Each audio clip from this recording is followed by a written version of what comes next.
Hey, thanks for joining me. We're going to jump right in and break down one of the most important things you can do for your financial health: building a safety net. In an economy that feels, well, pretty challenging, having a real plan isn't just a nice idea. It's absolutely essential. So let's get into it.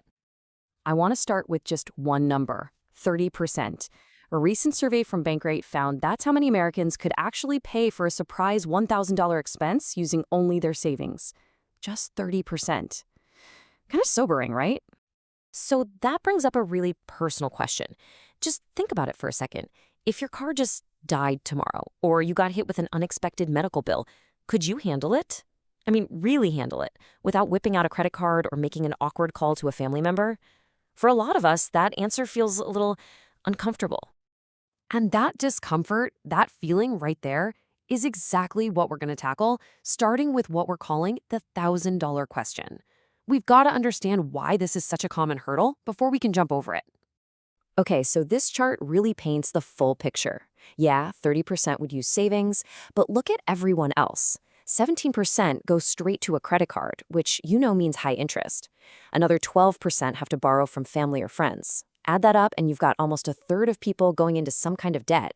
And that giant other slice, that's people taking out actual loans or having to cut back on other essentials just to get by.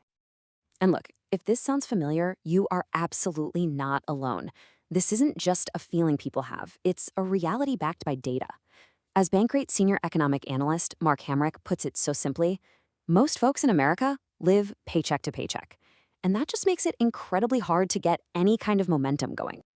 So why? Why is it so tough to save right now? Well, there are two major culprits that are really squeezing everybody's budget: good old inflation and this newer thing called subscription fatigue. And this right here is the 1-2 punch. On one side, you have more than half of Americans saying they're saving less just because everything costs more. Their income is getting eaten up. But then there's this quieter drain on our wallets. Get this, the average household spends about $219 a month on subscriptions. And the wildest part, studies show most people think they're spending less than half of that. It just adds up without us even realizing it. All right, enough of the problem. Let's start talking about the solution. It's time to build your financial safety net. You might know it by another name: the emergency fund. This is the hero of our story. Now, it's so important to be crystal clear on what an emergency fund is and what it isn't. It is cash. It's set aside for true, unexpected, gotta deal with it now expenses. Its whole job is to be a shield, to protect you. It is not an investment. It's not there to make you rich. It's there to keep a bad situation from becoming a catastrophic one. Think of it like insurance you pay to yourself. And because it's a shield, we have to be disciplined. You lose your job, you have a huge medical bill, the car's transmission blows up. Those are real emergencies. That amazing last-minute flight deal to Mexico or a new TV that's on sale? Not so much. Drawing that line in the sand is what keeps the money there for when you truly need it. Okay, let's get practical. Knowing you need a fund is step one, but the next step is just as critical: figuring out how much you actually need to save. The gold standard, what most financial planners will tell you, is to aim for 3 to 6 months worth of your essential living expenses. And essential is the key word there. We're talking about the bare bones stuff: your rent or mortgage, food, utilities, car payment, the absolute must-pays. Now, if your income is a little unpredictable, or maybe you're self-employed, you might even want to shoot for closer to 6 or even 12 months. I know, a goal like that can sound huge, maybe even impossible. So let's not think of it that way. Let's break it down and make it smart. First, be specific. Don't just say, "I'll save more." Say, "I will save $6,000. Then make it measurable. I'm going to track my progress every month. Make it achievable. Okay, I can automate a $250 transfer from every paycheck. Make sure it's relevant. Why am I doing this? To protect myself from debt. And finally, make it time-bound. I will hit this goal by the end of the year.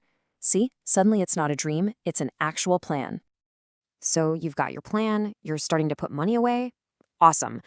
But wait, where are you actually keeping this cash? Because it turns out where you save this money matters a lot.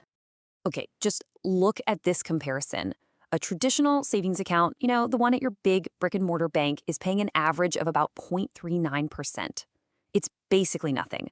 But a high-yield savings account, or an HYSA, which you usually find online, can offer rates of 5% or even higher. That is a massive difference. In this chart shows you exactly what that means in real money. Let's say you have 5,000 bucks saved. In that traditional account, after a whole year, you'd earn maybe enough for a couple of fancy coffees, less than 20 bucks. That same 5 grand in a high yield account, it earns you $250 for doing nothing. It's your money just working way, way harder for you, and it helps you hit your goal that much faster. Now that we have the strategy down, let's talk about a few tools that can help you actually do it. There's some really cool apps out there that are designed to make this whole process way easier. Hey, remember that subscription fatigue we talked about?